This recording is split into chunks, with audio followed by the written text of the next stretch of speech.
Prvič so odlagališče opazili leta 2010, ko je potekala vseslovenska čistilna akcija, a ne takrat, ne v letošnji akciji vrtače niso čistili, ker je odpadkov enostavno preveč, izpostavlja direktor zavoda. V tej kraški vrtači smo našteli, takrat, ko še ni bilo zažgano, več kot 50 avtomobilskih školjk.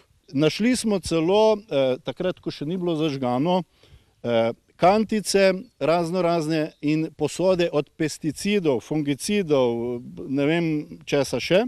Domačini za odlagališče sicer vedo že več kot 30 let. Ja, drugam ne bi bilo kam da. Leta 2010 so zadevo prijavili pristojnim ustanovam, poudarja Pavšič, ki meni, da sta zdaj na potezi država in občina Trebnje. Prva je odgovorna za nevarne, druga za ostale odpadke. In z malo dobre volje bi se dalo to odstraniti, pa z mogoče nekaj tisoč evri stroškov za odvoz teh odpadkov na primerno deponijo. Zemljišče je sicer v zasebni lasti družine iz Stran pri Velikem Gabru, ki je odlaganje odpadkov prepovedala. In zagradili so, tako so dali čist, da ne bi vozili in so vseeno vozili. Ja, mi neč.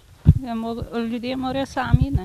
Vsak zase mora odgovarjati. Mi vozimo tam, kaj treba, drugi pa ne. Nimaš kaj narediti. Doš pa stražu tam, lahko si pa dan in noč tam, ne.